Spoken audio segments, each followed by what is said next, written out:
ಸಾಲ ಮಾಡದೆ ಬೆಳೆ ಕೈಕೊಡ್ತು. ಬೆಳೆ ಚೆನ್ನಾಗಿ ಬಂದಿದೆ, ಆದ್ರೆ ಉತ್ತಮ ಬೆಲೆ ಸಿಗ್ತಾ ಇಲ್ಲ ಅಂತ ಮನನೊಂದು ಆತ್ಮಹತ್ಯೆಗೆ ಶರಣಾಗ್ತಾ ಇರುವ ರೈತರ ಮಧ್ಯೆ ಇಲ್ಲೊಬ್ಬರು ಮಾದರಿ ರೈತರಿದ್ದಾರೆ. ಅಪ್ಪ ಹಾಕಿದ ಆಲದ ಮರ ಅಂತ ಸಾಂಪ್ರದಾಯಿಕ ಕೃಷಿಗೆ ಮೊರೆ ಹೋಗದೆ ವೈಜ್ಞಾನಿಕ ಕೃಷಿ ಪದ್ಧತಿ ಅಳವಡಿಸಿಕೊಂಡು ಬಂಪರ್ ಬೆಳೆ ಬೆಳೀತಾ ಇದ್ದಾರೆ.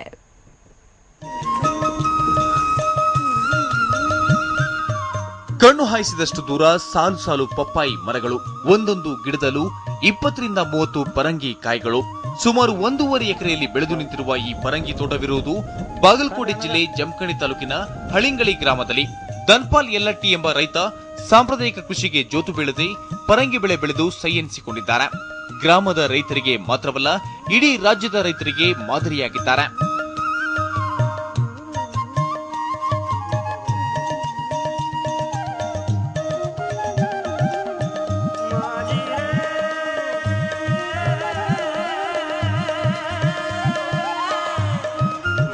ತಿಂಗಳಿಗೆ 12 ಟನ್ ಪಪ್ಪಾಯಿ ಬೆಳೆಯುವ ಈ ರೈತ ಪಪ್ಪಾಯಿಯನ್ನ ಗೋವಾ, ಮುಂಬೈಗೆ ರವಾನಿಸುತ್ತಿದ್ದಾರೆ.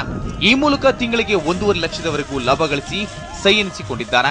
ಕಳೆದ 30 ವರ್ಷಗಳಿಂದ ಕೃಷಿ ಮಾಡುತ್ತಿರುವ ಧನ್ಪಾಲ್ ಪ್ರತಿ ವರ್ಷ ವಿಭಿನ್ನವಾದ ತೋಟಗಾರಿಕೆ ಬೆಳೆ ಬೆಳೆಯುತ್ತಿದ್ದಾರೆ. ಕೇವಲ ಒಂದೇ ಬೆಳೆಗೆ ಅಂಟಿಕೊಂಡು ಸಾಲದಲ್ಲಿ ಸಿಲುಕುವುದಕ್ಕಿಂತ ಇಂತಹ ಬೆಳೆ ಬೆಳೆದು ಉತ್ತಮ ಲಾಭ ಪಡೆಯಬಹುದು ಅಂತಾರೆ ರೈತ ಧನ್ಪಾಲ್. ಪ್ಲಾಂಟೇಶನ್ 7 ತಿಂಗಳಿಗೆ ಅಂದ್ರೆ ಹಚ್ಚಿದ 7ನೇ ತಿಂಗಳಿಗೆ ಕಟಾವು ಚಾಲು ಆಕತಿ. 7ನೇ ತಿಂಗಳಿಗೆ ಚಾಲು ಅಂದ್ರೆ ಸ್ವಲ್ಪ ಬಿಸಿಲು ಜಾಸ್ತಿ ಆದ್ರೂ 7 ತಿಂಗಳಿಗೆ ಬರುತ್ತೆ. ಸ್ವಲ್ಪ ಮಳೆ ಜಾಸ್ತಿ ಅಂದ್ರೆ 8 ತಿಂಗಳಿಗೆ ಕಟಾವು ಚಾಲು ಆಕತಿ. ಒಂದು ತಿಂಗಳಿಗೆ ನಮ್ಗೆ 10 ರಿಂದ 12 ಟನ್ ತೆಗಿಲಾಕ್ ಸಾಧ್ಯತೆ ಒಂದು ಪಪ್ಪಾಯಿ 1 ಎಕರೆಕ. ಇದು ಅಪ್ ಟು 20 ತಿಂಗಳವರೆಗೂ ಬರ್ತೈತೆ. ನಮ್ಗೆ ಕನಿಷ್ಠ 20 ತಿಂಗಳು ಇದ್ದದ್ದು ನಾವು ಲೆಕ್ಕ ನೋಡಿದ್ರೆ ಒಂದು 10 ಲಕ್ಷ ಅಂತೂ ಆರಾಮ್ ಸರಿ ಆಕತ್ ಸರ್. 20 ತಿಂಗಳೊಳಗೆ ಕಬ್ಬಿನೊಳಗೆ ಹಬ್ಬ ಅಂದ್ರೆ ಒಂದು 30 ರಿಂದ 40 ರೂಪಾಯಿ ಉಳಿಸ್ಬೇಕಾದ್ರೆ ನಮ್ ಕತೆ ಮುಗಿದೋದು ಸರ್. ರೈತ ಧನ್ಪಾಲ್ ಪಪ್ಪಾಯಿ ಬೆಳೆಗೆ ಹನಿ ನೀರಾವರಿ ಅಳವಡಿಸಿಕೊಂಡಿದ್ದಾರೆ. ಕಪ್ಪು ಮಣ್ಣಿನ ಸತ್ವವನ್ನು ಸದುಪಯೋಗ ಮಾಡಿಕೊಂಡು ಪಪ್ಪಾಯಿಯಲ್ಲಿ ತಮ್ಮ ಬದುಕು ಕಟ್ಟಿಕೊಂಡಿದ್ದಾರೆ. ಕೇವಲ SSLC ಓದಿರುವ ಇವರು ಸಂಪೂರ್ಣ ವೈಜ್ಞಾನಿಕ ಕೃಷಿ ಮಾಡುತ್ತಿದ್ದಾರೆ. ಪ್ರತಿ ವರ್ಷವೂ ಕೃಷಿಯಲ್ಲಿ ಉತ್ತಮ ಬೆಳೆಗಳನ್ನು ಬೆಳೆದು ಬಂಪರ್ ಲಾಭ ಪಡೆಯುತ್ತಿರುವ ಇವರಿಗೆ ಹಲವಾರು ಪ್ರಶಸ್ತಿಗಳು ಲಭಿಸಿವೆ. ರಾಜ್ಯ ಸರ್ಕಾರದಿಂದ ಕೃಷಿ ಪಂಡಿತ, ಕೃಷಿ ರತ್ನ, ರೈತ ರತ್ನ, ಕೃಷಿ ಸಾಮ್ರಾಟ್ ಸೇರಿದಂತೆ ಅನೇಕ ಪ್ರಶಸ್ತಿಗಳು ಇವರನ್ನ ಅರಸಿ ಬಂದಿವೆ.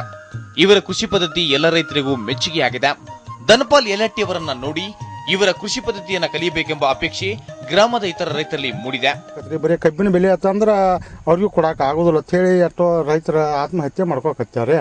ಇಂಥವ ಕುಲ್ಲ ಬೆಳೆ ಮಾಡ್ಕೊಂಡ್ರೆ ಒಂದು ಸ್ವಲ್ಪ ಲಾಭ ಆಗ್ತತ್ರಿ. ನಾವು ಯಲ್ಲಟ್ಟಿ ಅವ್ರ ತೋಟಕ್ಕೆ ಬಂದಿದ್ರೆ ಅವ್ರಲ್ಲೇ ದಂಧೆಗೆ ಮಾಡ್ತಿದ್ವಿ. ಇಲ್ಲಿ ನಾವೆಲ್ಲ ನೋಡಿದ್ರಿ, ಈಗ ಪಪ್ಪು ಆಗಲಿ ಬಾಳೆ ಆಗಲಿ ಎಲ್ಲ ನೋಡಿದ್ರಿ. ಲಾಭ ಅವ್ರಿಗೆ ಅನುಕೂಲ ಆಗಕತ್ತೈತ್ರಿ. ಇಷ್ಟು ಮಾತ್ರ ನಾವು ನೋಡಿದ್ರಿ. ಮತ್ತು ಮಾಡ್ಬೇಕು ಅನಿಸ್ತತ್ರಿ.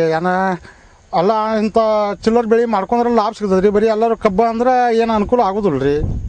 ಅಪ್ಪ ಹಾಕಿದ ಆಲದ ಮರ ಅಂತ ಸಾಂಪ್ರದಾಯಿಕ ಕೃಷಿ ಮಾಡದೆ ವೈಜ್ಞಾನಿಕ ಕೃಷಿ ಮಾಡಿ ಧನ್ಪಾಲ್ ಯಲ್ಲಟ್ಟಿ ಉತ್ತಮ ಲಾಭ ಗಳಿಸುತ್ತಿದ್ದಾರೆ. ಇವರ ಕೃಷಿ ಎಲ್ಲ ರೈತರಿಗೆ ಮಾದರಿಯಾಗಲಿ. ರವಿ ಮೂಕಿ, TV9, ಬಾಗಲಕೋಟೆ.